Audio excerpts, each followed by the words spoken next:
First time on Zoom too. Yeah, I had to download Zoom for this. So, All right, I'm waiting for it to pop up on Rockfin and we can get started here. It always takes all an extra right, second, but I believe we're already on YouTube. we Welcome are everybody who's tuning in. I can't see the chat yet, so once I okay. see it, I'll give you guys some shout outs.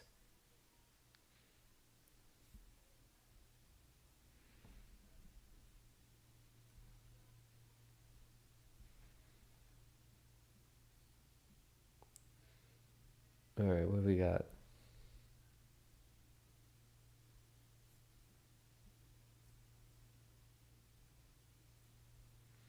Luca Clemente, what's up? All right, welcome everybody to Frank Analysis. I'm your host, Franco. I am pleased to be joined by Dennis Potvin here, who's been, if you go to my channel, look at all the videos I've had, sort it by oldest video, you'll find Dennis Potvin there. He was one of the first people I ever interviewed. I had him on to debate Ben Burgess. If you all don't know Ben Burgess, he hangs around with the Majority Report crew, Sam Cedar and all of them. He debated on the topic of Bernie versus Tulsi, who about their legacy. And how do you think that went, Dennis? I give Ben a lot of credit. I have never beat the crap out of anybody who took it so graciously, who was so polite and so endearing right until the end. I mean, based on the comments, I beat him like a boot camp boner. But you know what? He smiled all the way through it. He was very polite. We had a great Yeah, he was time, polite. and Yeah. it was one of the best beatdowns I ever delivered. So I mean, it was great. But It look was at the really material nice. he had to work with. It was really He nice of him was. to come on. Somebody who I It at the was. time I was like what, like 100 subscribers, but I yeah, was number 57, pal. thank you. I was number 57. That's But yeah, right. Dennis, it's a pleasure to have you on, man. It's great to have you on. How are you doing? It's great to be back. You know, that debate with Burgess, I think, was May 30th of last year. Holy shit, it's over a year now. What a difference Oh a my year makes, god. huh? Yeah. You know, you and I met, it was during the Democratic primary, Hmm. right? And there were all those great candidates running, Oh, they were all so including amazing. they were Oh, incredible. It amazing. was I didn't know who to pick. I was like, do I want Kamala Harris? Do I want Elizabeth Warren? Pete You know, Buttigieg. I Oh, that Pete Pete Buttigieg, Buttigieg. man. Oh my He was God, Pete amazing. Buttigieg. He was I so get chills just charming. thinking about Pete and Chasten. No one, And no one I'll was tell more you, charming than Beto O'Rourke. I gotta tell you. C Senor, Julian Castro. yes, Julian Castro, who was fighting for transgender pregnancy rights, right, or transgender abortion rights, something like that. I don't But even yeah, that know. was a lot of fun. You got to admit that 2019, that primary season was a blast. I gotta say it was really boring when that Tulsi Gabbard was on stage because Yeah, I know. she never really did anything on stage, right? Like the least you could have done was like call somebody out and expose You know how somebody, I, but I don't think she ever you did know that, how did I, she? my buddy said, "Hey, you got to watch this debate." This is June of 2019. He's like, "You got to watch this debate because there's this candidate's really good." Hmm. Okay, he's from Ohio. His name is Tim Ryan. You have got to watch this guy. He is great, right? And I didn't know any of them except like Bernie and Warren and Biden and that. So I turn it on and I'm texting, dude, chick from Hawaii just landed a Hawaiian punch on your boy Ryan, right? And that's how I discovered Tulsi was in that debate. So that was really a long time ago. But yeah, that was a blast. That 2019 primary was great. I didn't like the way it ended. I think you'll agree that that hostage video that Tulsi had to shoot was pretty painful to watch. Oh gosh, yeah. But Yeah, it was painful. got over right here. You could see her doing the video like this. You can see the gun just off camera. Joe Biden is a wonderful She man. said that he He had the has a great spirit of heart, and aloha. I believe that he's a. I'm sorry. I believe that he's got a lot of aloha. You know, I hated that video. You hated that video. Jimmy Dore really hated that Yeah. video. But you know what? It's over. He did not lift another finger for the remainder of the presidential race. after that, as you noticed. So I forgave her for it. She didn't need my forgiveness, but I forgave her anyway. And I would support her again if she ran again. I don't care if she runs for dog catcher. I'll support I gotta say, I don't want to support any more politicians. her. I I don't like. know. Yeah, You don't get your heart broke. yeah. I don't want to get my heart broken, and I also just don't see that electoral politics can save us. I think that direct action and opting out of the Yeah. system is the best way forward. Red Economics brought up I my favorite was the guy that didn't know how to pet a dog. Who was that again? That was weird. I remember uh, that. Like Bloomberg. Bloomberg. Oh yeah. Bloomberg. Oh, we're Remember he gonna like talk grabbed his about him. mouth? Yeah, we're gonna Okay. talk about because if you guys read the title, we're talking about Crystal Ball. There's a connection there with Hmm. Crystal Ball and Bloomberg. Oh, okay. But yeah, Ben. I mean, Dennis, not Ben. Ben's the guy that you crushed. But Dennis, um, you've been right about Bernie for a long time, right? Before we got on this on camera here live, we Hmm. were talking Yeah. about how in the beginning I was more sympathetic towards Bernie, and when you would like call him out and say some things about Bernie, I was like, oh shit, oh no. So it was long before Jimmy Yeah. was calling Time. him a Yeah. cuck. You were calling him a cuck long before, like months before Oh, Jimmy was. So you want to talk long a little before. bit more about that? Yeah. This is the only reason Jimmy Dore came around is because Matt Stoller took a 2x4 and whacked him over the head with it. If you Google Jimmy Dore, Matt Stoller, Bernie Warren, it was right after the CARES Act passed. Matt Stoller's the one who convinced Jimmy what I was saying about 6 months earlier. Yeah, I was doing Twitter feeds and that where I was saying, folks, you are being duped by Bernie Sanders. And I remember you only had about 100 subscribers, I think, the first time we did a video. And I was Oh, like, Bernie less. Sanders sucks. Bernie sucks. He's a fraud. And you're going, because you're watching the subscriber count go, doot, doot, doot, doot, doot, doot, doot, right? And you're like, oh, no, oh, don't bash Man, how Bernie things again. have And I was like, changed. no, Franco, wake up. I was like, this guy was known as Bomber Bernie in the House of Representatives for the whole 90s when he was in the House. This guy voted for every intervention. This guy voted to build every base that's still standing in the Middle East. This guy was just a rubber stamp for the military industrial complex. It wasn't until he ran for president in 2014 2014, 2015, the first time, that he just reinvented it. And he was like, no, I just want peace now. Yeah. I'm a friendly old guy. I just want peace. Whereas in the 90s, he wanted a peace, all right. He wanted a piece of Yemen. He wanted a piece of Saudi Arabia. He wanted a piece of Palestine. He wanted all that kind of peace. But yeah, when he went from Bomber Bernie to this friendly, fuzzy old man, and everybody loved him. And Because he they wanted didn't to give us realize what Medicare for all. That's the thing. That's okay. He never wanted that he never because he fought would for never it, do right? he would never do what it took to get these things.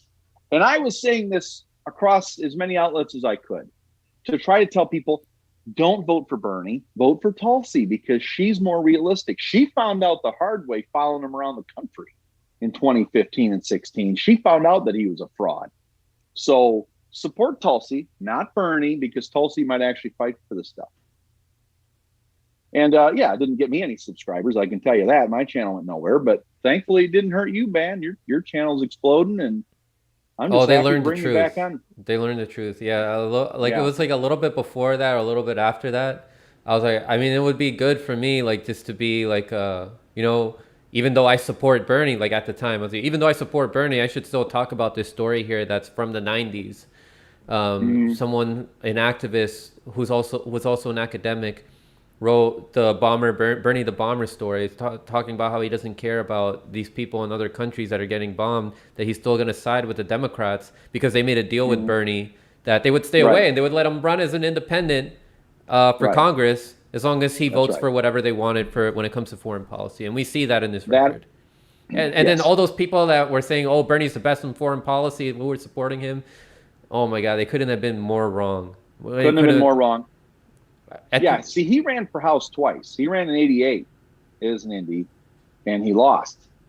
And so then he went to the Kennedy Center, and he got in bed with Democrats and said, "Look, I'll be an Indy, wink, wink, nudge, nudge, Right. but I'll caucus with you guys. I'll vote with you. Just support me. Because I think he ran as Indy, but he lost to a Republican, if I'm not mistaken, because the Democrats split a lot of the votes with him. So in Yeah. 90, when he ran for House, there was no Democrat running. It was just him and the Republican incumbent, and he beat him that time. So yeah, that's how Bernie got in the House, was by getting in bed with the Democrats then. Yep. So, but So yeah, you built your channel on a lot of Bernie followers. Jimmy Dore built his network with Bernie yeah. followers. The Hill Rising and Kim Iverson, a lot of the channels, and the Combo Couch, which I love, by the way, they also built with a lot of Bernies, right? So it was really hard for this to go down. But I still say that Bernie Sanders got in the race a month after Tulsi to block her, and he exited 3 weeks after she did. When she left in March, he left in April. And people say, well, why did Tulsi leave and she endorsed Biden and not Bernie? She could have endorsed Bernie.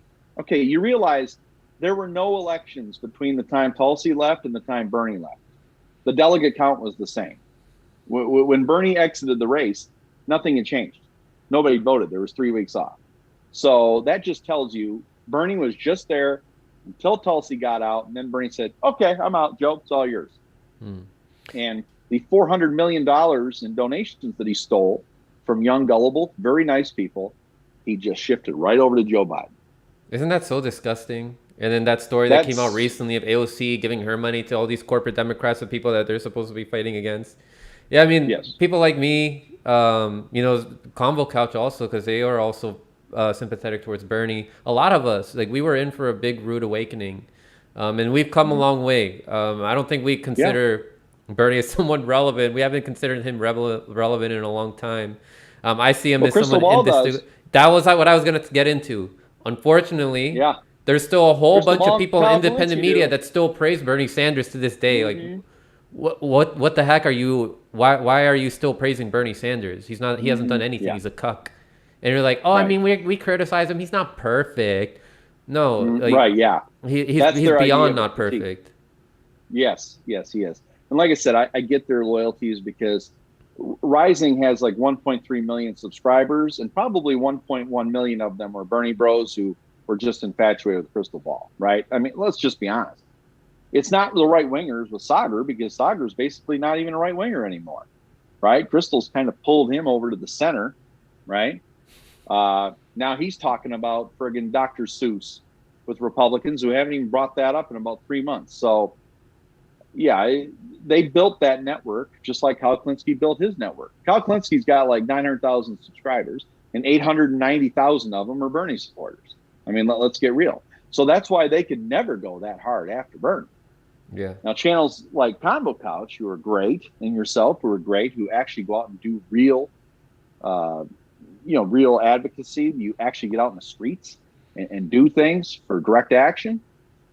Yeah, you guys are going to struggle, because you're going to gain some independent viewers, but you're also going to lose some Bernie viewers. The people say, oh, I'm sick of him talking trash about Bernie Sanders. But hey, stick around. We're going to do a lot more of it. Yeah. We're going to do a lot more of that tonight, aren't we? Yeah, it is what it is. Like, if people want to leave, like, go ahead. I know some of you guys, when you come to your realizations, you'll be coming back and be like, I'm sorry. I've seen it happen to Nico. Like, when he was calling out AOC before it was popular. And I try to hold some of these independent content creators accountable when all they're doing is just infotainment, criticizing the mainstream news and not giving people any solutions. I was really disappointed. I liked Rising a lot, even though Krystal always annoyed me. I liked it a lot until Krystal Ball and Kim Iverson both, and Kalinske, all three of them, told everybody, hey, gotta vote for Bernie. All right, it's serious now. If you're a Yang supporter, if you're a Tulsi supporter, drop that. You got to vote for Bernie. And I just dropped them instead. So I want to bring up. But that's why I started my own channel. Oh, yeah. Yeah, let's talk about that. You have your started... your new channel now. What's it called? What is it about? And who are your co-hosts? Like, what is it all about? It's actually my channel. It's my buddy Joe Padu's channel. But the show is called Headlines with Denny the Bull. And of course, I'm Denny the Bull. And we do a show every Sunday night at 8 o'clock where we go over the headlines for the whole week. And maybe a third of them are politics and 2/3 are more like pop culture or stuff like that. But I've gone on Padula's show about once a month through the entire presidential election season. And he kind of brought me on as just a political commentator. I had ran for office here in Tennessee as a Democrat, which was kind of a losing effort, a doomed effort. Mm-hmm. But he put me on his show to talk about my campaign. And I really appreciated that. And he found that he and I agreed on like 80% of stuff. There's only a few things he and I disagreed with. And Joe's very hard right wing. And I was kind of a progressive. But we kind of met in the middle on 8 out of 10 subjects. And so he'd bring me on once a month to just talk politics or whatever else. And we had 4. And this went on for a couple of years. And then on a Wednesday here, about 6 weeks ago, he said, hey, I want to expand my channel. And I was wondering if you'd like to do your own show, a 1-hour show on Sunday night.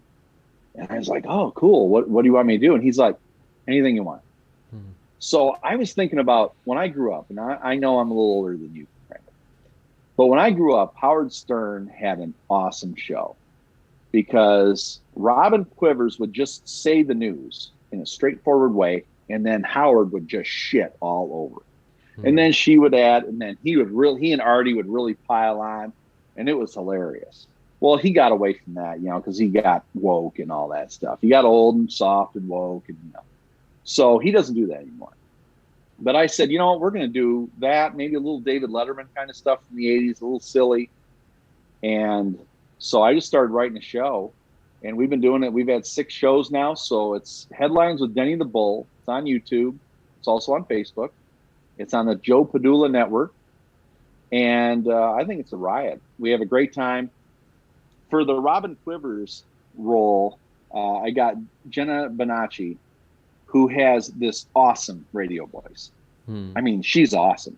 I think she's just as good as Robin. She belongs on a real radio news network.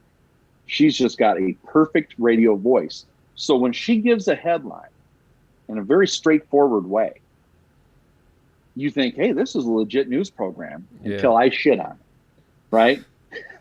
Then I shit on it, and then she adds to it, and then I shit on it some more. And then our other host is Adam Glexy, who was another guy who was on the Joe Padula show. And he always had really funny stuff to say about anything. You could talk about any subject, and he could throw in a jab on it. And I just thought he was perfect as an added kind of a color commentary. So with Jenna is what we call the hole, and me is kind of the host, and Adam taking shots over here. It's just the 3 of us, and we do a pretty rocking show, I think. So please go to our Joe Padula channel, subscribe, and please watch Headlines with Denny the Bull. We're live Sunday nights at 8, and I think it's a riot, man. Yeah, I think you have a good radio voice too in it. Like I've listened to a couple episodes. Well, thank you. Yeah. Thank you very much. Well, my mom always said I had a face for radio, and so I went to school and took some communications classes and listened to some of I grew up in a great time for radio because we had Ernie Harwell and Jack Buck and Vin Scully, and you just had these great radio voices, and you had Don Imus and Howard Stern and Rush Limbaugh, in the 80s. And so I've always loved radio. Unfortunately, you get to see me here on the show and hear me. So, I'll just go like this, so you can just hear the voice. You can just hear the voice. It's more mysterious. Yeah, I just I have a lot of fun doing it. So we just write it during the week, and then Sunday night we go. Yeah. So like as I said, like in previous videos, even from like the beginning, I said like when I call people out, when I bring this information out about people like who are content creators, who you get your information from, I'm not telling you to like unsubscribe or to leave. I'm telling you to keep this stuff in mind. Be conscious of this. Because like as you're listening, you people will start questioning like, oh shit, like maybe Franco is right. Like maybe they are not really genuine. Right. So I'm bringing this up again. I've talked about this before, thanks to my buddy Jack Sith, also, who's done research on this stuff about Krystal Ball. Because there's a lot of hype now about this new show, Breaking Points. I think it is, like I guess, yeah, it's good that they left The Rising, that they left The Hill. It's corporate news, but I don't think that's going to change much about Krystal's political views. Like I don't think it's going to change much. Is there going to be less of a stranglehold? I don't know. Like I don't see much of a difference like in her tweets or anything. I don't think that it's going to make much of a difference. But I'm bringing this up, this clip that I'm going to show people so that you all don't forget, because she still hasn't apologized for this. And this is a clip of her and Sagar laughing about Julian Assange's suffering. So I'm going to play this clip, and Dennis, I'll ask you for your thoughts on it.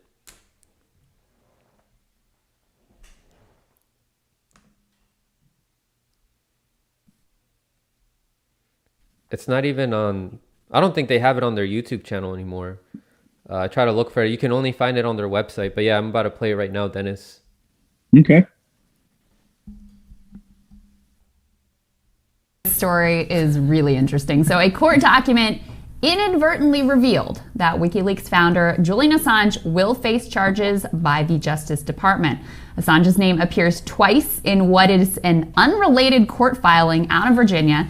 In the document, prosecutors say that the charges and arrest warrant would need to remain sealed until Assange is arrested. But a spokesperson for the Eastern District of Virginia said that filing was made in error. Assange has been living in the Ecuadorian embassy in London since 2012. He sought asylum there to avoid extradition to Sweden for alleged sex crimes. Assange and his website WikiLeaks have been, of course, an integral piece of the special counsel's investigation of Russian meddling in the 2016 presidential election. WikiLeaks released Clinton campaign emails just weeks before Election Day. There's a lot at work here, Sagar. I mean, first of all, how this happened is very interesting. Right. Lawyers, what we suspect, lawyers frequently will use boilerplate language for different filings, and they'll just copy and paste and change the names.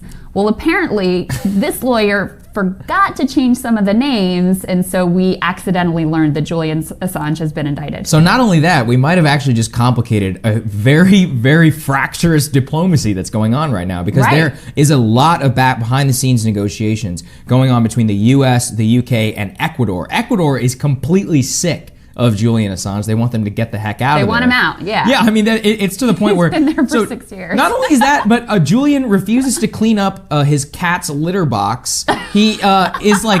They like in court filings, they're having major lawsuits against each other because Julian refuses to clean his room. He's a grown man. He's like in his 40s, and the man will not clean his room and clean up after his cat. He also refuses to shower more than once a week. What? Yeah, it's disgusting. Like, so. I'm glad you're on, because I didn't know any of those details, and they're important. Everybody should read this story. You guys saw that reaction, right? Yeah. Saw her giggling, Mm-hmm. and she's been corrected on that. This story of him not cleaning up after himself has been debunked. The Assange community was on her ass correcting her about this. Mm-hmm. She has yet to apologize for laughing about this man's suffering, which I've reported on this show. It's been reported on several independent media shows. Julian Assange, tortured, still being tortured. Dennis, what are your thoughts on Krystal and Sagar's laughter of Julian Assange's torture? Yeah, they're sitting there giggling like a couple of jackasses, but the fact is, we would not know a lot in this country if it wasn't for Julian Assange. Mm-hmm. I mean, we wouldn't know about Bradley Manning with the Afghan file, right, before he became Chelsea Manning. We wouldn't know about all of the corruption inside the DNC with the rigging of the 2016. Read all these emails. We wouldn't be able to read about Hillary and the takeover of Gaddafi in Libya. There's so much that Julian Assange revealed to the world, and we wouldn't know any of this stuff if he didn't have the cojones to publish it. And that's all he was, as a publisher. But yeah, I think they were new on the job then. I don't think they were as cynical as they later became.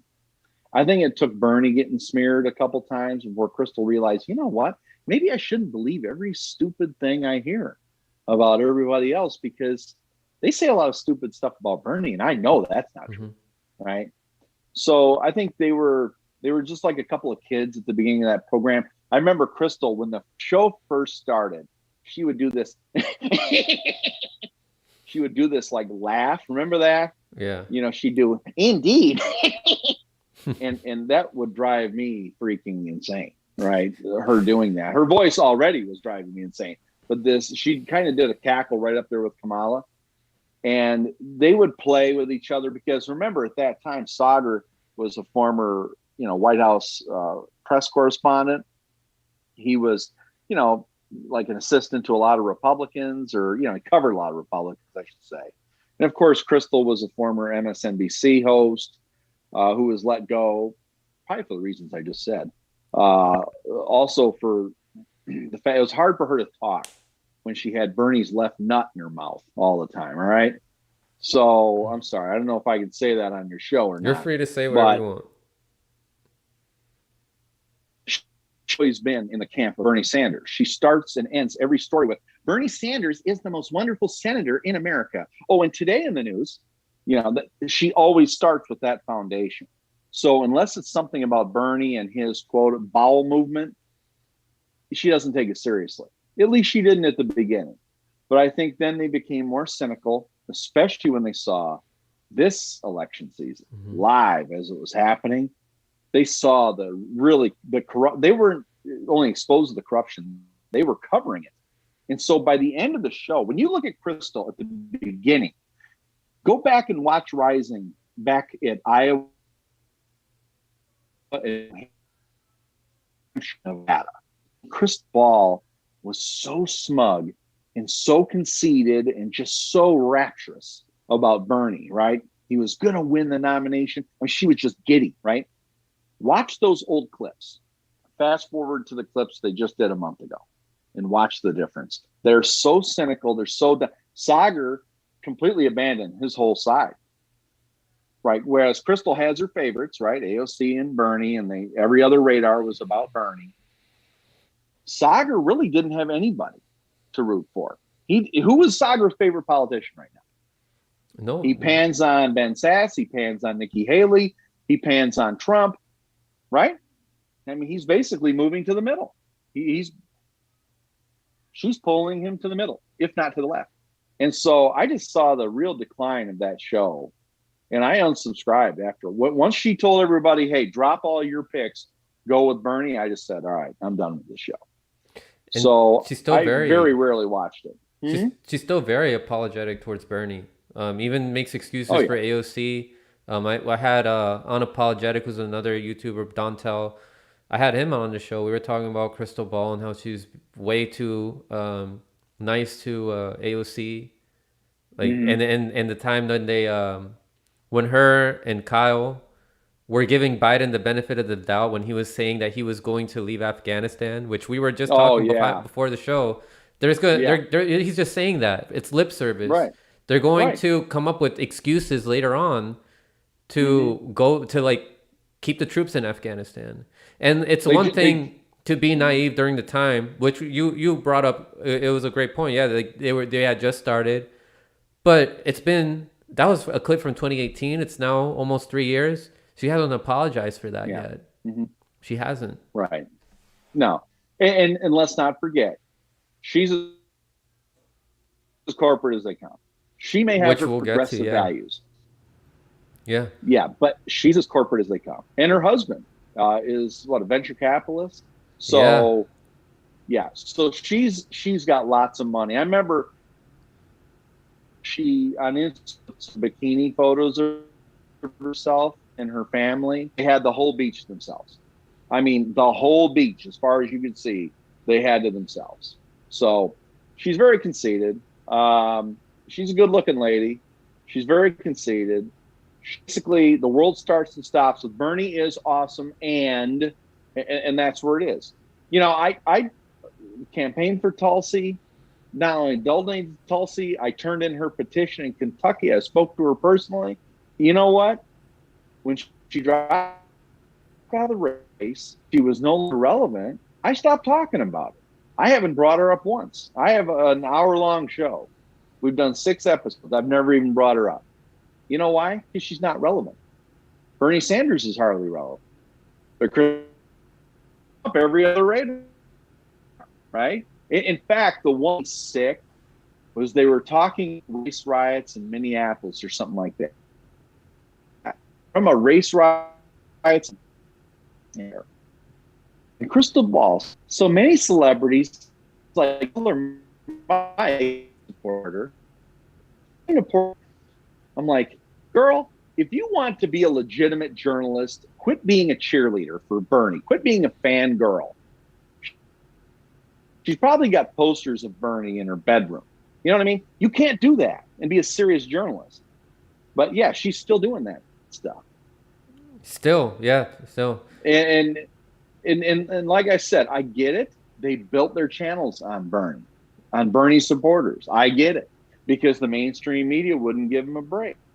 The mainstream media wouldn't cover them. So the independent media, like yourself, you built your own channel. You got thousands of subscribers. And if you did talk about Bernie at all in a positive way, a lot of Bernie supporters came to your channel to watch it.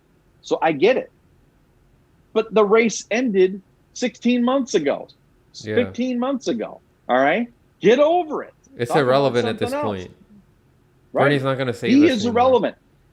He just missed 2 votes on the surveillance state. He missed one about 2 months ago. He just missed one a week ago. And it lost by 1 vote. And who was the 1 vote that wasn't there?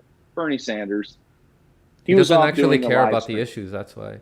And Doesn't Eddie care X, about the issues he says, at all. all right, Eddie X in the comment section brings up about how everybody has a role. This is something that I bring up in an old video that I did, which I'm going to show, because we're going to talk about Krystal's financial connections. Dennis brought up how corporate she is, which we'll get into with these clips. And he's also talking about don't moralize. This isn't about moralizing anything. This is delivering information to people that they probably didn't know, so that they can keep that in mind. Because you want to know who's genuine and who's not genuine, and you also want to know who's going to give you the most accurate information, right?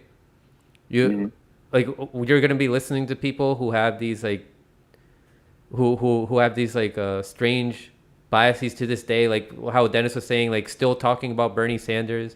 Like, we want people that are actually going to give us solutions and not people that are going to be misguiding us. Right. So Dennis, I'm going to play this old clip that I had from my channel, which I'm going to give another shout out to the person who helped me with this research, Jack Sith. I don't know if you're still in the live chat, but buddy, thank you very much for that. So yeah, Dennis, let me know what you think about this. I'm going to play it at times 1.5 speed just to save time. And also because back then I think I used to talk more slowly. All right.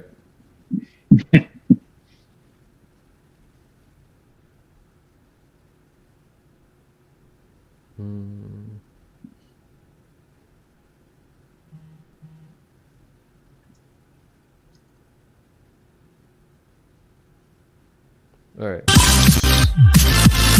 Hello, everybody. Welcome to Hear Me Out Podcast and Frank Analysis. I am your host, Franco. If you like to listen to objective news, and please consider subscribing and also becoming a Patreon or donate through PayPal. Even $1 donation, they say, could be limited by what their donors want them to say. I mentioned also how they failed to bring on certain guests that may expose certain things that'll make the Trump team comment on this video. Here. So in a previous video, I covered how Kim Iverson called out the Hills to Rising as corporate media and how the chairman, James Finkelstein, has strong and friendly ties with Trump. The whole point of the video was not to tell people to unsubscribe from the Hill. It was to have people be conscious about how even though the Hill presents itself as a progressive news outlet, it is still corporate news. And some of the things that they say could be limited by what their donors want them to say. I mentioned also how they failed to bring on certain guests that may expose certain things that'll make the Trump team look too bad, like Max Blumenthal of the Gray Zone, who's been to Syria and Venezuela, like Taylor Hudak of Action for Assange, and Kim Iverson, who has been to Israel, and other on-the-ground activists and journalists. Regardless of what I'm about to say in this video, I appreciate the niche that the Hill plays in raising people's consciousness. Not everyone knows about indie news pundits like Nico House, Jamal Thomas, Fiorella Isabel, Harlan's Media, let alone Jimmy Dore, many older Americans, and even some millennials. Which is the point that Eddie X in the chat was bringing up, that everybody has a role, right? But are they still bringing on these more esoteric commentators or journalists that do deep dive investigations? Now there's more out there that I've discovered since I've made this video. Like there's Eva Bartlett, Vanessa Beeley, Corey Morningstar, Derek Brose, Whitney Webb. Krystal Ball and Sagar, I highly doubt will ever bring these people on their shows that expose a lot about the deep state, expose a lot about these co-opted movements like Sunrise, right? So yeah, let me keep playing this. find the way corporate media presents themselves as with a nice studio, with pundits that wear suits and ties and who talk very professionally to be more reliable.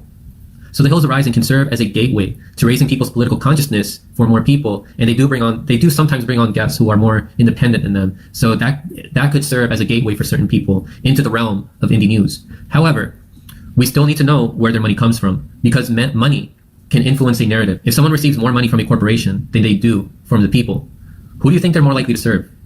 If someone receives funding from McDonald's, do you think they'd speak ill about factory farming or multinationalism? I want to give a shout out to Jack Sith.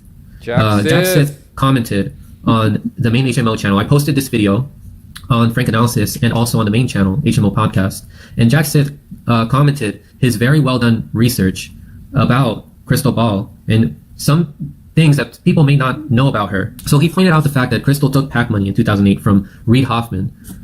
And he mentions how he was more than just actively behind Russiagate. He got publicly caught funding serious elements of it. So let me go into some of the research that this guy has done, and also some things that I knew about Reid Hoffman in the past, and I had no idea about his connections with Krystal Ball. So in case you don't know, Krystal Ball had a PAC called the People's House Project. And let me read to you in this article here what that is all about. So this article talks about about the People's House Project and how People's House Project. Remember that, everybody. Where the National Democratic Party has let us down, this organization will lift us up. Following the major losses in 2016, many Democrats sought to reevaluate the reasons why they lost. Some felt it was because Democrats were not liberal enough. Others argued that they ran candidates that were too liberal. Solutions and opinions varied, but many failed to address the fact that Trump won many blue-collar voters who helped fuel President Barack Obama's two consecutive victories. So to fill this void, the People's House Project was formed, and this was formed by former MSNBC host or pundit Krystal Ball, who, as we know, is the current one of the current co-hosts of The Hills Are Rising. So one of these donors to her PAC of the People's House Project is Reid Hoffman. Now, Reid Hoffman was the founder of an organization called New Knowledge, which is now known as Yonder. They had to change their name because they received a lot of bad publicity after they meddled with the Senate race in Alabama. So Reid Hoffman, he's a Democrat. He was a co-founder of LinkedIn. And what he did was he created fake Russian accounts on Facebook to make it seem like it was the Republicans who were creating these fake accounts. And he got caught doing it. He got banned from Facebook. There was a whole thing about it. The New York Times had to talk about it. They had to talk about how he apologized for meddling with that Senate race. The Gray Zone also went on and reported about New Knowledge and Reid Hoffman, talking about how the Senate report on Russian interference was written by disinformation warriors behind Alabama false flag operation. Glenn Greenwald of The Intercept also wrote about New Knowledge when Reid Hoffman and his organization tried to paint Tulsi Gabbard as a Russian asset. And Glenn Greenwald in this article went on to debunk so many things that New Knowledge was presenting to the mainstream media news about Tulsi Gabbard. So how much could New Knowledge have influenced Krystal's thinking? Well, let's take a look at this video here that Jimmy Dore analyzed. Back when Krystal Ball called out MSNBC for promoting so much Russiagate propaganda, but she gave some benefit of the doubt to Russiagate while doing so. So let's take a listen. Work with Russia. So that's just Greenwald, who thinks this was all ridiculous. okay. So here's the bad part. Here's the part where she loses the plot. Just for a little bit. Watch this. Now, look, I am not like a Glenn Greenwald who thinks this was all ridiculous. The Trump campaign did nothing nefarious vis-a-vis Russia. The president's team clearly sought to work with Russia. So that's just some blanket assertion she puts out about Glenn. She doesn't specifically say what you disagree with about Glenn. She just talks in broad generalities. Watch this. It's kind of bullshit. But this is what I mean. She has to first genuflect at the altar of Russiagate before she can go on and debunk it. Now, look, I am not like a Glenn Greenwald who thinks this was all ridiculous and that the Trump campaign did nothing nefarious vis-a-vis Russia. The president's team clearly sought to work with Russia. They used Russian illegal activity to their own benefit, and then they lied about the whole mess to try to cover it up. And that's why nobody was indicted. That's why after 2 investigations, 22 months by Mueller, not a fucking shred of evidence to support anything you just said. Isn't that weird? She's about to fucking wag her finger at people for covering Russiagate poorly and hyping it. And before she does it, she has to first affirm that Russiagate's real, even though it's not. Isn't that weird? Those were the 3 Hail Marys, dude. I mean, that's like the perfect way to put it. You have to genuflect. So, look, I'm just speculating here. Could her donations from Reid Hoffman have influenced the way she thought about Russiagate? Maybe she genuinely believed that. I don't know, but it's something to be conscious of, that she has received monies from Reid Hoffman in the past. And she is working for The Rising now, which I did mention that. All right, but she's not working there anymore. I feel like I feel a different kind of energy there from Jimmy, from how his show is now. But yeah, Dennis, what are your thoughts on this? Yeah. Like, Krystal Ball used to receive money from Reid Hoffman. She was very afraid to go full on like critical about the Russiagate, and she was still like, she's like, look, I'm not like a Glenn Greenwald. What are your thoughts on all that? Yeah, Krystal ran for Congress in 2010, I think. It was the Tea Party year, and she got wiped out. But she really liked the whole idea of fundraising. And I'm sure she was very good at it, right? Because she has certain assets, right? Because she's good looking. I'm sorry. I know you said she had a lot of assets to be a good fundraiser? Yeah, yeah, because she was a beautiful woman. And so she was able to raise a lot of money. But then she lost, right? Well, what do you do with all that leftover money? You start a PAC, right? And that's what she did. She started a PAC, and she gave herself a nice big fat salary as the administrator of that PAC. Well, she got busted for that too. So then she's on MSNBC, and then they fire her, and then she just steps away and raises a family for a couple of years. And then a corporate outlet decides that they're going to come up with an alternative news program where they're going to put one liberal and one conservative together who are going to get along, but they're going to stand their ground, and they're going to give both sides of the news. So when the show started, it was a novel concept. I was all in. It was an exciting time because it was right in the middle of the presidential primary. And man, that show took off like gangbusters. And I was right there with them.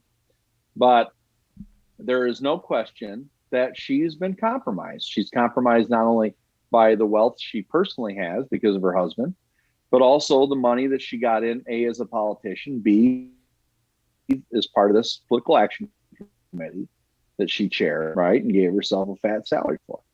So there's a way you can get all that money and live that large and be an upper class person and really want to get in the streets as an activist in his revolution. You know what I mean? It just, it doesn't go that way unless you're Jane Fonda, but I know you don't know who that is. we talked about that. I was like, what? She's like a rich lady who actually does get out as an activist, right? She went to North Vietnam, for Christ's sakes. But Krystal Ball is not going to do that. She is an armchair activist. She's an armchair progressive. So she's got hers, and she's going to, quote, fight like hell, meaning she's going to support people like Bernie Sanders and AOC who really aren't going to do anything. But there's no question that she's got a bit of a history. It's hard to trust her. But when the show started, I was all about it. You know, it was a great show. It was a great time for independent media because we all saw that the mainstream media created Trump, right? They created him. He was a Frankenstein monster of all of these networks who said, no, there's no way he can win. And they lost sight of the ball. So because we all saw how awful the mainstream media was, and one of the things that Trump did for this country that I will always give him credit for is he brought up fake news. He was right. I'm sorry, but he was right. The news is fake. And you know, you brought up about with Afghanistan. We're supposed to leave September 11th. Trump said May 1st. Then Biden says September 11th. It's not going to happen. NBC is one of the greatest war propaganda outlets there ever was, who was in favor of every war there's ever been, just reported on a story where 10 people were killed. Now, I give them a lot of credit.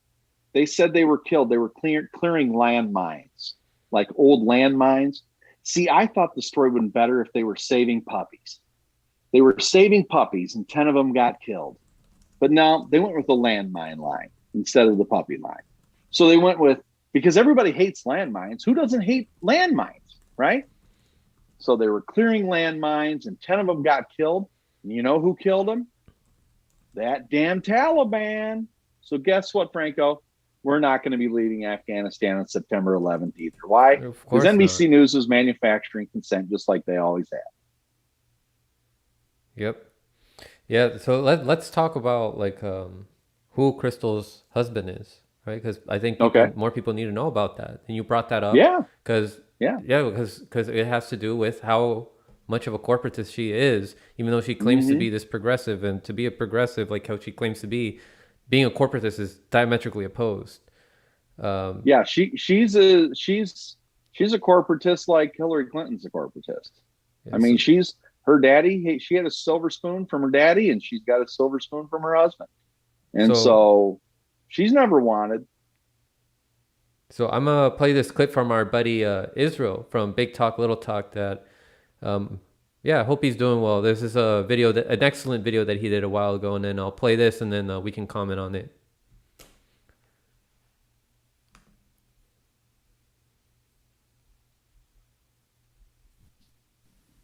All right, here we go. Big reveal. This is coming from Health Transformer. This health education startup is working to train 1 million COVID-19 volunteers. Jonathan Diarani Nani, whatever his name is, husband of Krystal Ball, president and founder of Cognition, noted venture capitalist, self-identified, pivoted his startup to build and mobilize an army of health assistants. Greed, for lack of a better word, is good. Greed is right. Greed works. Now, I want to make it perfectly clear. I don't think that the Hill the Rising is any better or any worse because of the information here, but it does give us a little bit of a light into these people, and also some. Exactly. It's like what I said. It's things to keep in mind. It doesn't change whether you think they're good or bad. Just things to keep in mind, right? So yeah. Right. You know, thing to consider every once in a while, I'll play Tucker Carlson videos. I don't do it because I like his point of view, and I don't do it because I like it because he's strong. He's very opinionated. He says his, and I want to know what the other side is thinking. I want to know what they're coming after you with, right? Yeah. And it gives me the knowledge, like a chess player. I can say, oh, this is what they're saying about that. How about I come back and say this back against them? And it's good to have the knowledge. Yeah, it's not hard to do. And if you do your own research, if you dig deep and you do your own investigation of things, you know when Tucker Carlson's lying to you or not. And you're also keeping in your mind that, like, what his interests are, where his money comes from, who his donors are, right? What his ideology is. So you're listening while being conscious. Same thing with The Hill. You can, or their new show, Breaking Points. You can listen while being conscious about what their motives are. Right. It's like Ben Shapiro. If you listen to Ben Shapiro, right, he's on the completely wrong side on the Israel-Palestine thing. Is it because he's Jewish? Probably. He's totally on the wrong side about corporate tax and corporate welfare, right? He's always pro-corporation. He's always about the low. He wants no corporate tax, right? Why is that? Because he's a corporatist, right? Because he's rich. He has a house in Florida. He has a house here in Nashville, Tennessee. Of course, he's going to be on the side of protecting corporations, right? So sometimes if you just do a little bit of research, you can say, oh, like, for example, Dave Rubin. I didn't know Dave Rubin at one time was a Democrat. He was once a progressive. But guess what? He got so beaten down by it, he actually switched to the other side. And in a lot of ways, that's happened to me. I ran for office as a Democrat, and I saw so much BS just on the state level. I saw so much hypocrisy. The fact that they really didn't want to fight for any of this stuff. It was just about signaling and getting more donations, that I've actually kind of moved right on a lot of issues. And that's why when Tulsi came along, and she was to the right on a lot of issues, but yet I agreed with her on healthcare and regime change war. I said, hey, this is my candidate, because she actually aligns with me the best, because I'm a little bit of both. So I agree with you, Franco. If you get the knowledge, like on Krystal Ball, and it helps you consider the source, right? And that's what pisses me off about Saga. See the influence she's had on him over the last 2 years. Not the same as he was when that show started. She has corrupted him, because now he's saying the same stupid shit that she says all the time, right? But I mean, he'll never be as bad as her as far as Bernie Sanders goes, thank God. But I would DM him and I'd say, hey, man, knock it off with the Bernie stuff. Tell Krystal, knock it off with all this Bernie Sanders crap. We don't care about him.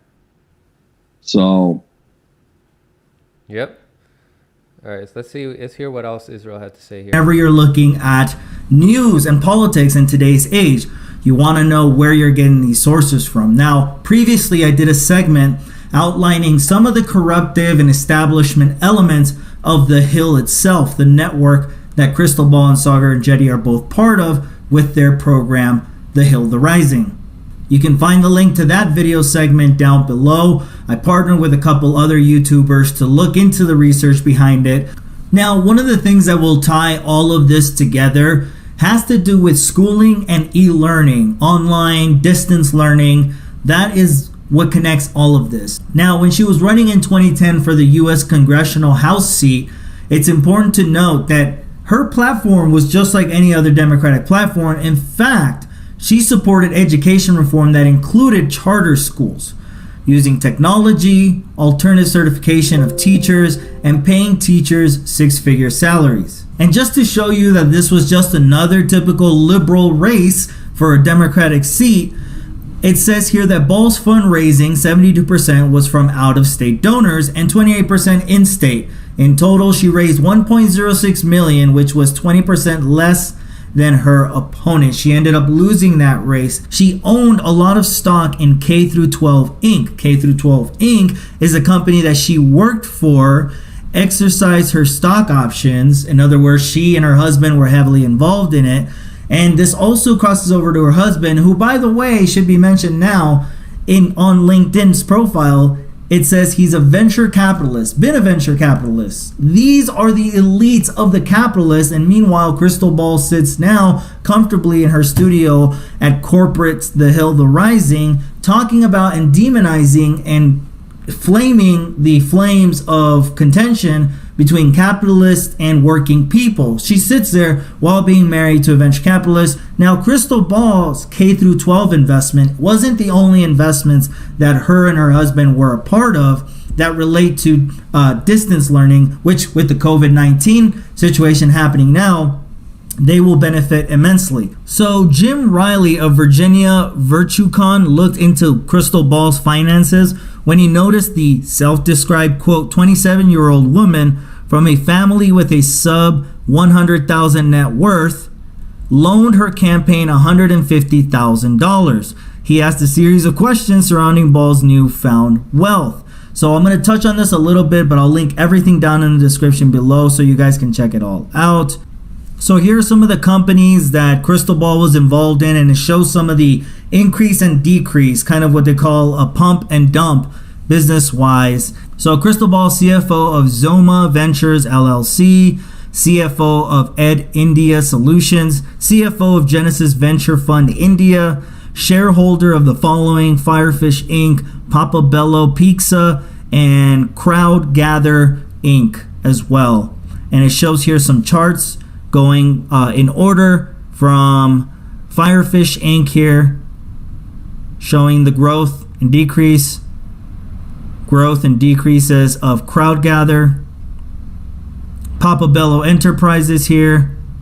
So it says here, if Krystal managed to sell early enough, she made out like a bandit from all three of these dogs. But since MSNBC presenters, unlike Democratic Party candidates, don't have to disclose their dealings, we don't know if she did profit or not. Let's remember, she was part of that MSNBC crew. She had her channel. So there is a lot going on with Krystal Ball's husband as far as potential scams he might have been involved in. There was one such company in Germany, and there was some involvement in Toronto. All of this is here. Something to do with Sargas Capital. And this article is awesome because it puts everything, the charts, but it talks about how Jonathan Dariani, Krystal Ball's husband, was president and CEO of Vendor Sargas and is also legal counsel for purchaser Spectral Capital. Let's see if we can guess what Spectre's share price graph looks like. Here they put the graph of it here for the Capital Group.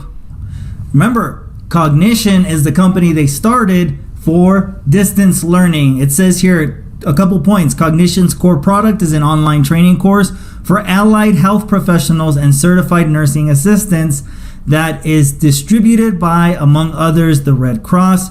Cognition trained first responders in Saudi Arabia, Dariani has partnered with General George Casey, who ran the U.S. Army under President Obama, on a project to train a surge of workforce of 1 million volunteers, with the intent of turning these volunteers over to governors, hospitals, and countries to deploy as needed, counties to deploy as needed. So as you can see here, a lot of money to be made here for them. They're going to be walking away with tens of millions of dollars as Krystal Ball is on the Hill, the Rising.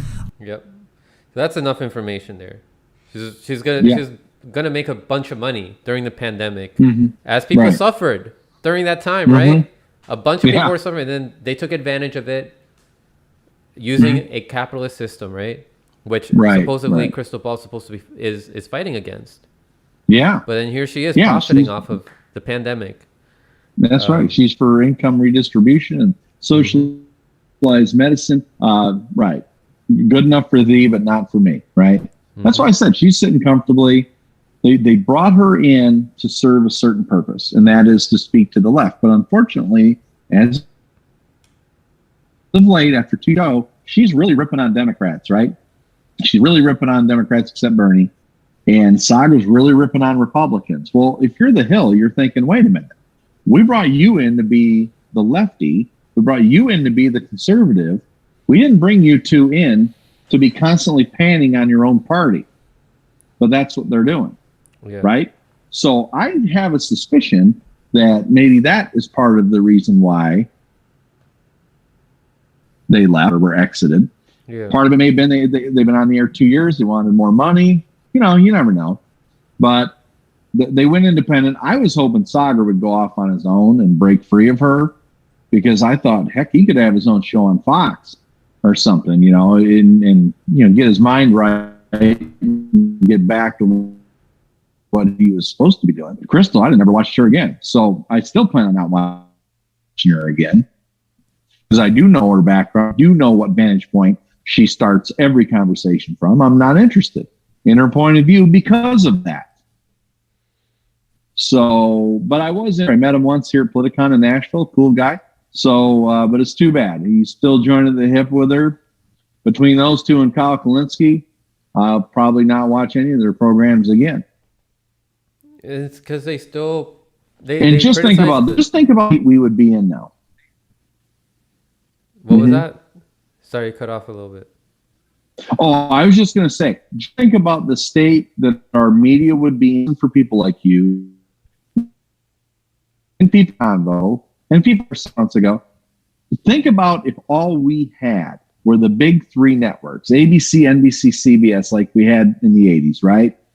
If that's all we had with Biden and Harris at the top, just think what kind of an awful world we'd be living in right now, with just nonstop gaslighting, nonstop Emperor has new clothes, right? But thankfully, we can come to YouTube and get different perspectives like yours and on our show headlines. So thank God for that. Like I said, I give them credit. I would say the first year of Rising was pretty solid, right up until, you know, just after Bernie dropped out and it was going to be Biden versus Trump. But the last year of Rising, I haven't even been a subscriber. Me either. I haven't been subscribed in, you know, over a year, I think. Yeah. A lot of it has to do with not just because they changed, but also I've changed. A lot of other people, a lot of my subscribers have changed. Their consciousness has grown. You have changed. And you have changed a lot, like, man. I want solutions, right? Like I get just as much information reading the thumbnail, reading the title of the video as I do watching the video. Right. And I said that about Kyle Kalinske too. I get just as much information reading the title of his videos as I do watching his analysis. Right. Which is just like him skimming the news. And like if you want to inform people, you got to do more than that. Right? You got to also give people solutions. I talk about it on this show. There's people on there, oh, you never talk about solutions. I talk about opting out of this system. When I have panel discussions, we talk about what's the best path forward. I talk about how we can look at the Black Panthers and the programs that they use for opting out as a solution. I talk about more direct action and protesting on the ground, forming more online communities and how that can translate to more on the ground communities. And then we have all these movements, all these different protests happening, people going to the same ones, seeing how much they have in common, eventually we get a general strike. And we're seeing a bunch of events happening on the ground. That's why I platform these people that are organizing on the ground events. I just had Josh Davis and Jordan from DC Metro for Assange, who are organizing an event for Julian Assange.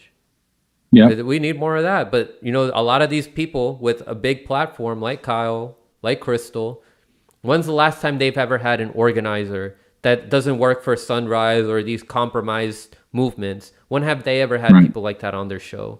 When have they ever been on the ground, like how the Combo Couch and myself and Glory from Soul News Day and Steve from Soul News? When's the last time they've been on the ground? That's I've never seen Kyle leave the studio. No, and I give you, and I watch you Combo regularly, and I give you all a lot of credit for going out there. What was that event? Was that an Assange event you were at?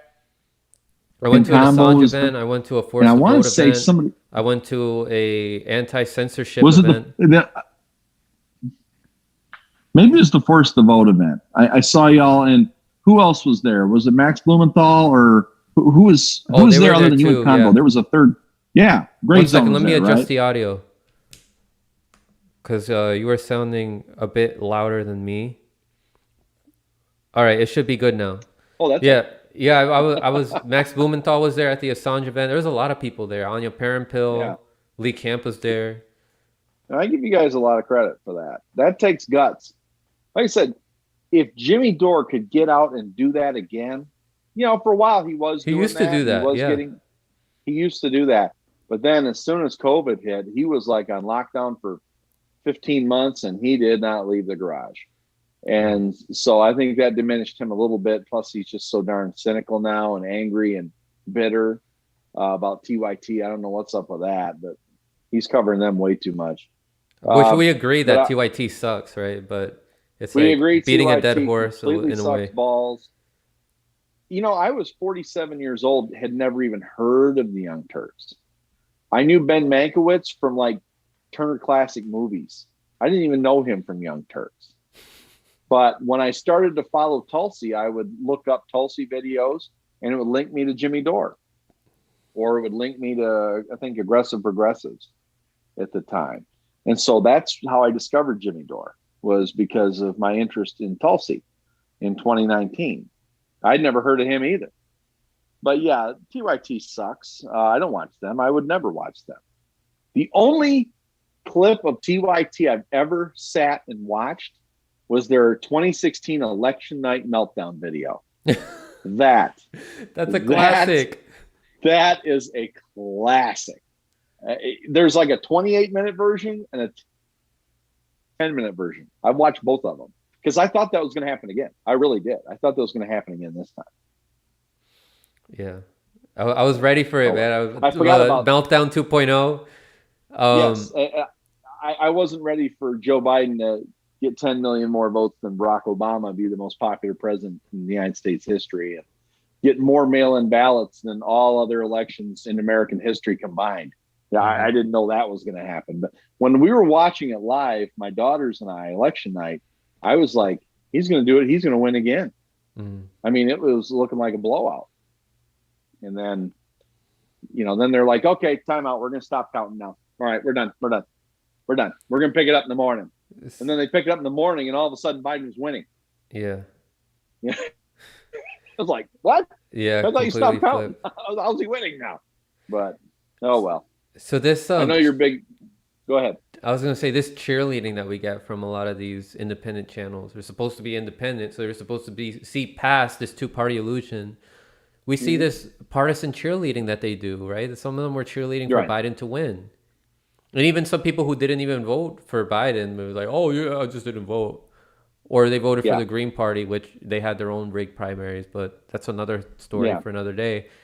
They were still cheerleading for Biden. And I was like, what the heck are you doing? And still to this day, it's like, it doesn't matter who's in office, right? And we're seeing what's happening with the Israel-Palestine situation. And because of that I wanted to show like these pictures that I have here of Krystal Ball with Mike Bloomberg at an event that is pro Israel.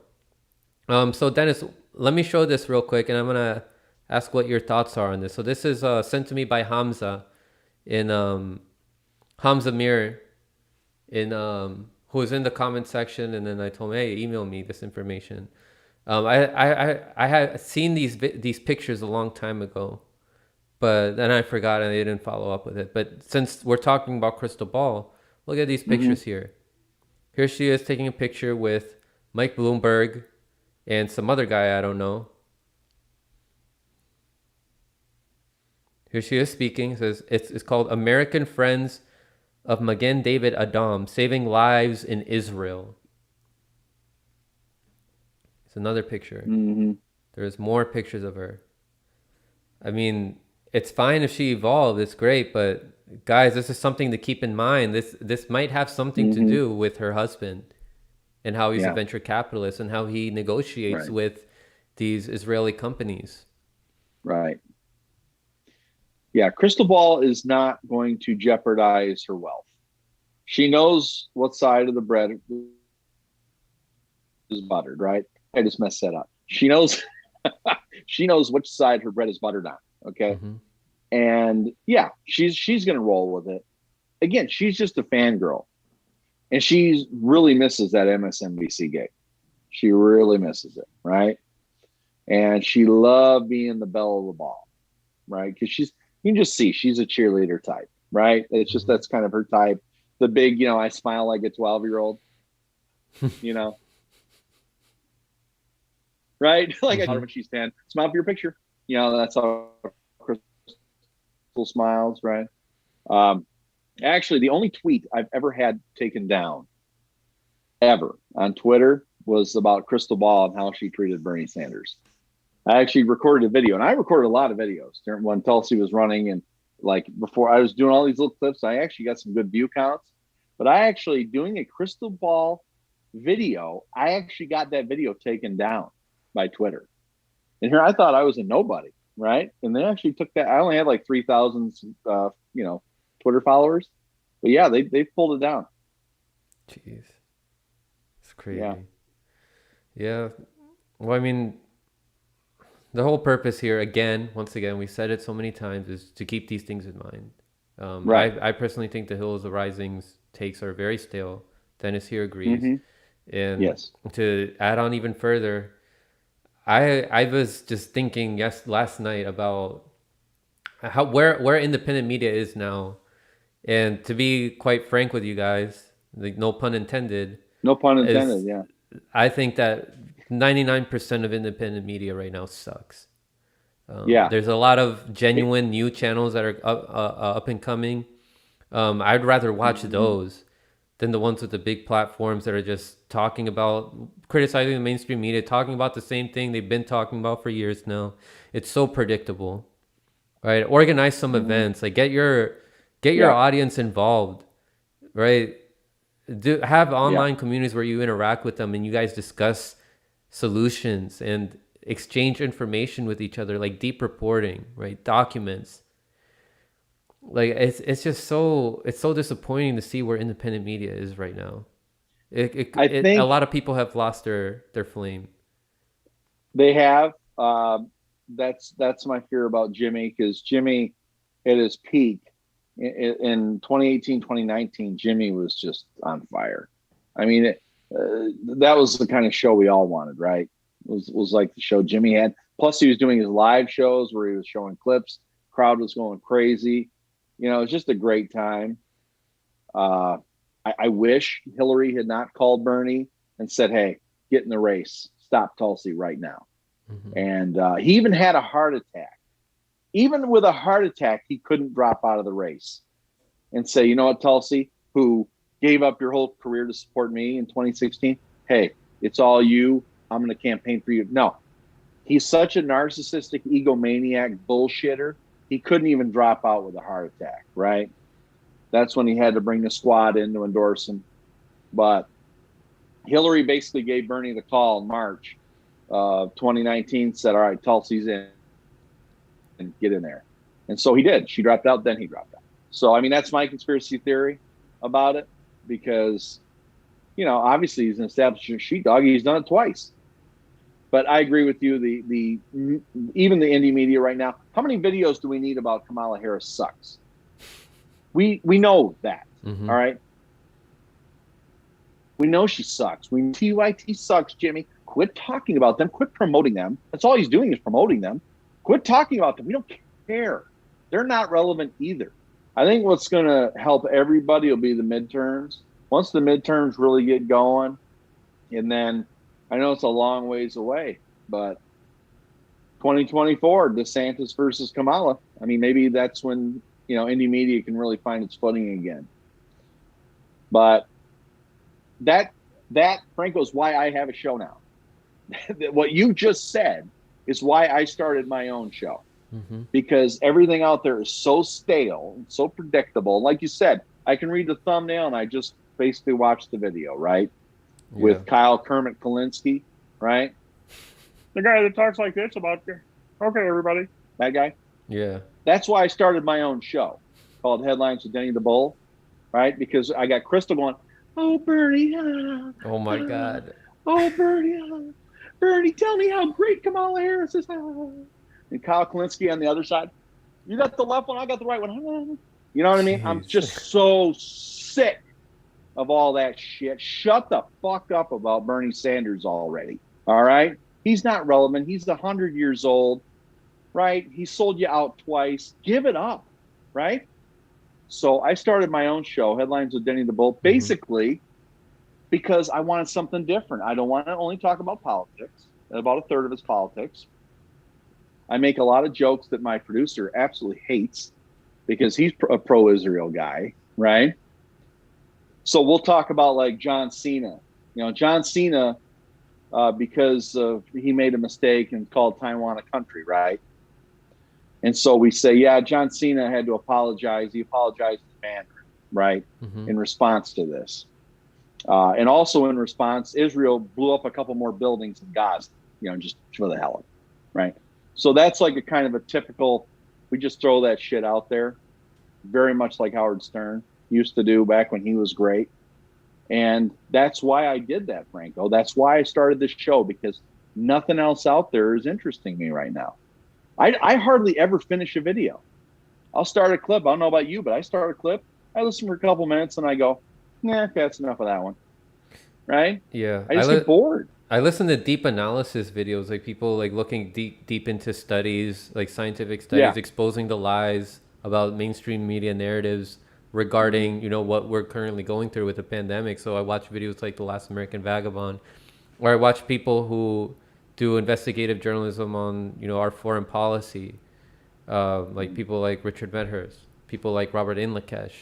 Like I watch that, but like I said, 99%, I think they suck. My colleagues at the MCSC network, who are all activists as well, I listen to them. Shout out to all of them. Robbie Yeager, and there's people on the chat right now like, hey, Franco, why don't you lead by example? Why do you feel like you have to call out these people? I call them out because there might be some information that you guys don't know about them. I don't want my audience to be naive about who they listen to. And like I said, you're free to listen to them if you want. Keep listening to them. Just know this. Did you know that Krystal Ball's husband is a venture capitalist? Did you know that? Did you know that she used to receive money from these Russiagators when she received funding for her what's that thing called? Like people what was it called, Dennis? People's House? Yeah, it was the People's Congressional House. Yeah. Or something. Yeah. I give Fiorella a lot of credit. She is the only one on YouTube, even more so than Kim Iverson. Krystal never even attempted, but Fee really came to grips with this, right? Because Pasta was always kind of on the Halsey side, and Fiorella was on the Bernie pretty hard, right? But Fiorella saw the light, right? I mean, she, in fact, your channel and Israel's and Combo are the only channels I've ever donated to, by the way. And Fiorella really saw the light. I mean, she saw Bernie for what he really was, which is what I told the world on your channel when I debated Ben Burgess right here. right, on Frank Analysis. And that was Bernie is a liar. He's a fraud, and you have been duped. So it was like that movie They Live, right? Remember the guy got the sunglasses and you could see the aliens, right? He took them off. Please tell me you saw that movie, okay? Did you see that movie, Frank? It's called They Live. I haven't. It's what I'm sorry, man. I'm sorry. Somebody gives him a pair of. It's like this with pasta. It's like this with Steve. You guys bring up these very like these 80s pasta movies I just haven't seen. Smack this guy upside down. He's never seen They Live. Anyway, so the guy gets a pair of sunglasses and he can see that like half the population are fucking aliens. All right. Mm-hmm. And that's what happened. Fiorella, I sent her a pair of sunglasses and she put those glasses on and saw that Bernie is a lying alien. Right. And that he has been a big money stealing alien from another planet. And Fiorella saw this and she turned to truth. Okay. And that is what channels like yours and Convo can do. And Jimmy. Like I said, Jimmy was right there. Remember? Oh, Bernie. Jimmy Dore was right there with them, okay? He was right there with those two. He built his whole channel on Bernie Bros, and he was right there licking Bernie's balls right along with the other two. But you know what? Matt Stoller went and smacked him upside the head on his channel and said, Jimmy, stop it. Bernie is a liar. And Jimmy finally, remember Jimmy was going, oh, that's a little harsh. I don't know, Matt, that's a little harsh. Yeah. And now he won't stop saying he voted for the biggest upward transfer of wealth in human history. Yeah, right. Ever since Jimmy, then, like he came up with this idea all of a sudden. He voted for the largest transfer of wealth in human history. It was right? Matt Stoller, Dylan Radigan, and Danny Haiphong that it was like Jimmy see the light about Bernie. Right. He was still critical of him, but that was just like the no going back turning point. That's right. That was no turning back. Fiorella reached that. I give her a lot of credit because she never looked back. Now, every once in a while, Jimmy will still blow Bernie a little kiss. He'll blow him some little kisses. Just to keep those Bernie Bros on his channel. What does he say when he does that? When he blows him a kiss? Who, Bernie? No, Jimmy. Like what is he saying about Bernie? No, like what? Oh, Jimmy, thank you. No, I mean Jimmy. Like what do you mean? Oh, Jimmy. Oh, Kyle. Oh, Kyle. No, Jimmy. Every once in a while, keep them coming. No. What was it? Bernie used to always say. Bernie used to say, Donald Trump is the most corrupt president. Right? She and Krystal sucking on him. That Donald Trump is the most corrupt. Oh my God! Come on, Bernie, give me some more. Krystal. Yeah, I know. I'm gonna get a little crazy. No, but what were you saying? What are some things Jimmy says that like when he's blowing? Every once in a while, Jimmy will blow Bernie a kiss. He'll be like, "Hey, you voted for Joe Biden, right? We had a candidate who wanted to just give everybody health care. Yeah. Right? This candidate just wanted to give no, Jimmy. He never wanted to give anybody health care. Yeah, he wasn't going to fight. He's not a fighter. We already know if he stacked his campaign with all those people, those corporatists and careerists, then we can only imagine how his administration could have looked. He probably would have chose Elizabeth Warren after she backstabbed him as his vice president. He wouldn't have looked at Tulsi.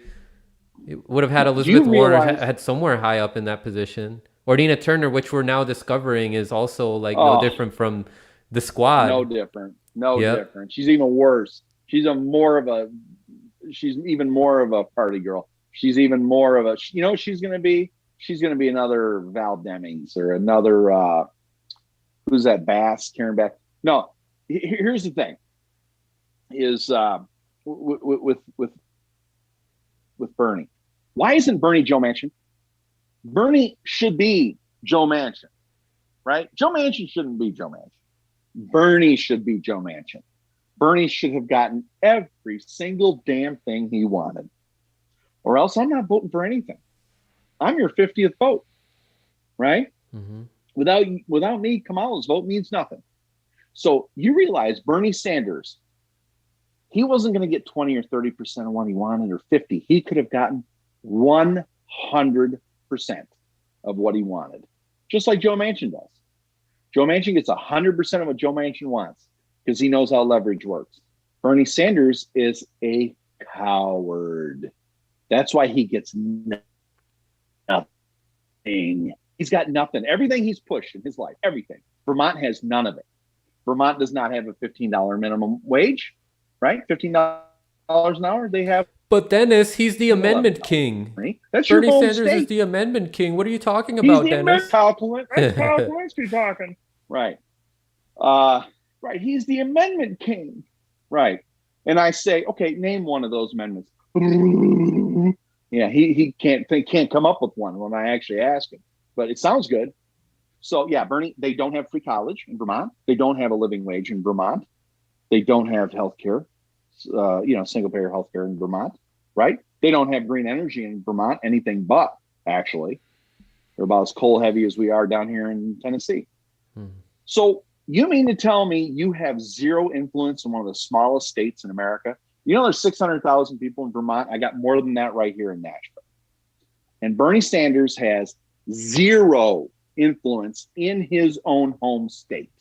He can't, you know how he was like, when I'm president, I'll go to Louisville, Kentucky, right in Mitch McConnell's backyard, and I will shame those people, and I will tell them that Senator McConnell is going to vote for this or else, right? Mm-hmm. He doesn't even do it in one of the small states in America. Why? Because he's a bullshitter. So I was glad to come on Frank Analysis a year ago and say that to the whole world, right? And you can go ahead and say it now, Franco. Dennis, you were right. You were right.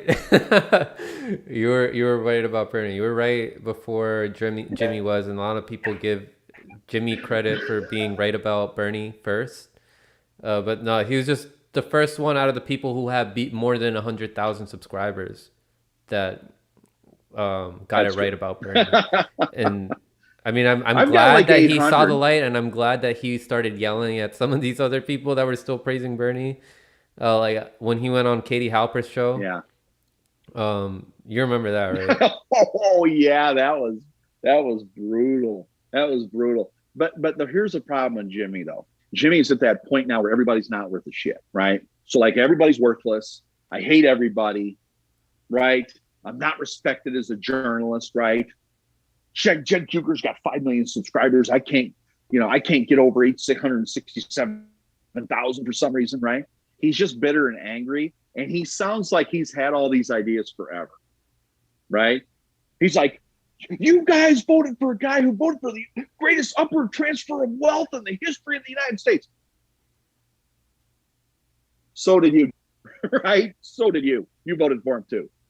But after Matt Stoller went and smacked him silly, now all of a sudden he saw the light, and he pretends he was the first one who saw the light. Not even close. Sorry. For the people there who are listening, like when we give our criticisms about commentators and you guys are like, oh, you're being a hater. Why are you being a hater, Franco? Why are you being a hater, Dennis? Think about how you're sounding and the way that you're putting these people up on a pedestal. You're being just like the people that you criticize when they're praising AOC, when they're praising all these other politicians, Ilhan Omar and everything. You're being just like them, but with commentators. You just transfer that energy over to commentators. You guys are better than that. All right, don't hero worship anybody. That includes other commentators. All right, that means that you're going to be completely neutral when you hear other people give constructive criticism about other commentators and journalists. I love Jimmy. Yeah. When he was hot there, 2018, 2019, I mean, that was like, I couldn't wait for that show to come on. I'd be cleaning up the house, cooking dinner, whatever, mowing the lawn. I would listen to his show. Sometimes I'd cast it on my TV and watch it, in my lazy boy. I love that show. It's just that, like you said, a lot of these shows have gotten stale now, and some of them have lost their way. And hopefully something happens, something great, something dramatic, something terrible, something happens. Somebody takes action, does something good or bad, and it really stimulates the media again. I'm not talking about the mainstream media. I'm talking about folks like yourself and Convo, and really gives us something we can talk about as a country. Because right now it's like, is Biden going to cut the corporate tax rate to 25% or 21% or not at all? Mm-hmm. Which it sounds like not at all, right? Why? Because that's what Joe Manchin said. And that should be Bernie Sanders saying that. Bernie Sanders should be saying, no, it's going to be 35 or I'm not voting for anything. How about that? Mm-hmm. But like I said, the one thing Jimmy did say that is very true is Bernie did not want to be like, what's the dude, 2000, he ran against Gore and Bush, the third, Ralph Nader. He didn't want to be like Ralph Nader and forgotten and excluded from polite society. Bernie didn't want to be that at 78 years old. So he still wants to be invited to the parties. He still wants to be popular. But unfortunately, he killed his movement. He killed it. He cut the balls right off it. So, oh well. Oh, well, yeah. Dennis, it was a great conversation. Thank you for coming on. It was great to catch up with you. It's been a long time since you've been on here. And yeah, I just want to let everybody know, tomorrow I'm having Dan Cohen on. We're going to talk about Colombia and the connection that Israel has to that, to what's going on in Colombia, the way that the police is cracking down on protesters over there, how it's a neoliberal state. And I'm also going to give you guys updates on the Peruvian election, because there's still no official winner, despite 100% of the votes being already counted, most of which went to Castillo. But yeah, Dennis, thank you for coming on, man. Any final words? Yeah, it's hard to believe, that we meddle in places like Venezuela just because they have more oil than the Middle East, or in Bolivia just because they have more lithium than Afghanistan. And let's see, every single battery in America has lithium in it, right? Yeah. It's just amazing how we're so interested in spreading democracy in these countries, right? But like the Sudan, Kenya, hell with that. We don't care about that because they don't have anything we want to steal, right? But please remember, everybody, go watch Headlines with Denny the Bull, my new show. It's Sunday nights, 8 p.m. Central, 9 p.m. Eastern. I had to think about that for a second. 9 p.m. Eastern, 8 Central.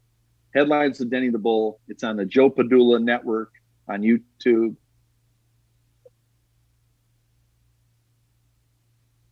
Or on Facebook. Watch us. Like Frank Analysis. We're trying to build something that's the stale crap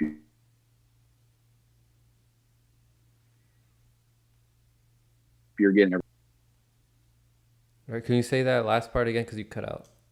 Sorry. Oh, I did? Okay. Yeah. Headlines with Denny the Bull.